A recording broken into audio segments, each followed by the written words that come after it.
अरे गनगरिया थोकिन सुन तो। अरे का होगे किसानीन, का होगे वो? अरे अब्बड़ दिन हो गएगा मोरो खेत ला जोत देते कथा। अरे अभी तो 72 बाग चला थे वो, नांगर रीता नहीं है। का करबे, नांगर तो अभी गोटिया लक्ष्मण भैया के में चला थे।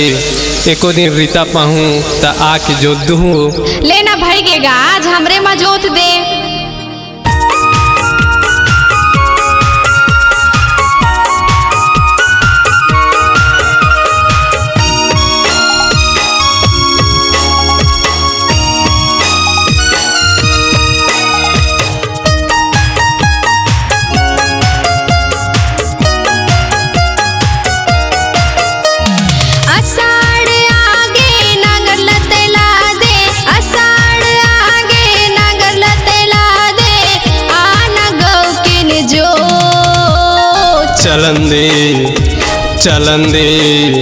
चलन दे थोकिन नांगरला जोता जाही तुर खेत वो। चलन दे थोकिन नांगरला जोता जाही तुर खेत वो।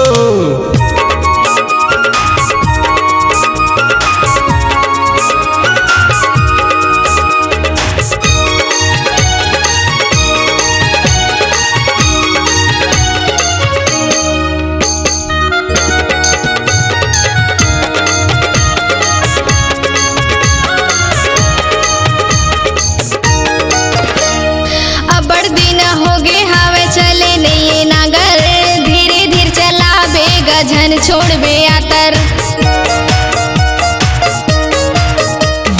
जामे हमें बंद कचरा अटकत है नांगर। धीरे धीरे चला हाँ वो नहीं छोड़ा वातर। बहरा के खेत सुखागे हैगा, बहरा के खेत सुखागे हैगा।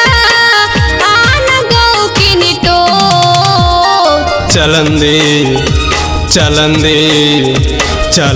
दे थोकिन नांगरला जोता जाही तुर खेत वो। चलन दे थोकिन नांगरला जोता जाही तुर खेत वो।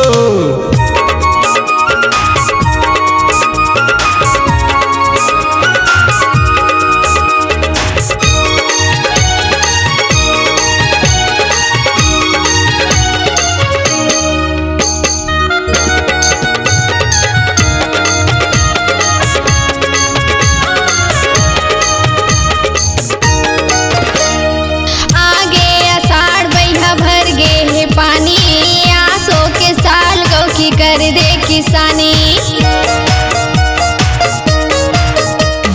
चलही जब नांगर फल पलाही वो पानी। लब लब माथी तुर खेत वो रानी। पानी भर के निकाल दे बेगा, पानी भर के निकाल दे बेगा। आना मोही लफोर चलन दे थोकिन नांगरला जोता जाही मोर खेत।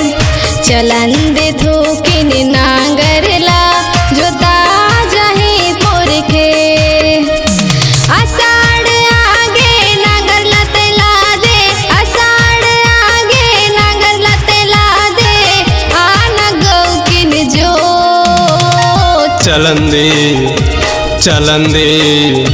चलन दे थोकिन नांगरला जोता जाही तुर खेत वो। चलन दे थोकिन नांगरला जोता जाही मोर खेत। चलन दे थोकिन नांगरला जोता जाही मोर खेत। चलन दे थोकिन नांगरला जोता जाही तुर खेत वो। चलन